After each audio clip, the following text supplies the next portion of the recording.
আশেপাশে সব কিছু তন্ন তন্ন করে খুঁজে দেখেন কোনো এভিডেন্স পাওয়া যায় কিনা। Okay sir. আমার মনে হয় কিছু ছবিও তুলতে পারে স্যার। গাড়িটা যদি এদিক থেকে থাকে। স্যার স্যার এখানে রয়েছে গাড়িটা ধাক্কা খেয়েছিল। বডি ওখানে কি করে গেল? সম্ভবত কেউ এখান থেকে সরিয়ে নিয়েছে। এটা স্যার ওই সাইড থেকে আসছে।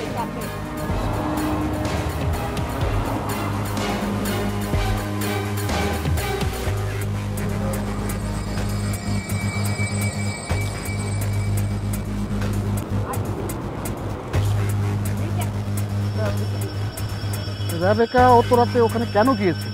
একাই গিয়েছিল নাকি কেউ সাথে গিয়েছিল? বিষয়গুলি কিন্তু এখনো পরিষ্কার হওয়া যায়নি। যাই হোক তাড়াতাড়ি ব্যাপারটা পরিষ্কার হতে হবে, উপর থেকে চাপ আছে। স্যার আমার একটা প্রশ্ন ছিল। বলেন। ভিকটিমের বাড়ি ওইখানে, ঘটনাস্থল ওইখানে, এত রাতে একা আমি কেন গেল? আচ্ছা, অপহরণ বা ধর্ষণ সংক্রান্ত কোনো বিষয় না তো? হতে পারে, আমাদের তো সব কিছুই দেখতে হবে ভালো করে। কিন্তু তদন্ত রিপোর্টে, পোস্টমর্টমের রিপোর্টে কোনো ধর্ষণের আলামত পাওয়া যায়নি। সেক্ষেত্রে এমন হতে পারে যে মেয়েটাকে অপহরণ করা হয়েছিল ধর্ষণের উদ্দেশ্যেই। সে হয়তো আত্মহত্যা করেছে কিংবা গাড়ির নিচে পড়েছে, সেটাই তো আমাদের খুঁজে বের করতে হবে যে আসলে কি হয়েছে। অপহরণই যদি হয় তাহলে পরিবার বললো না কেন?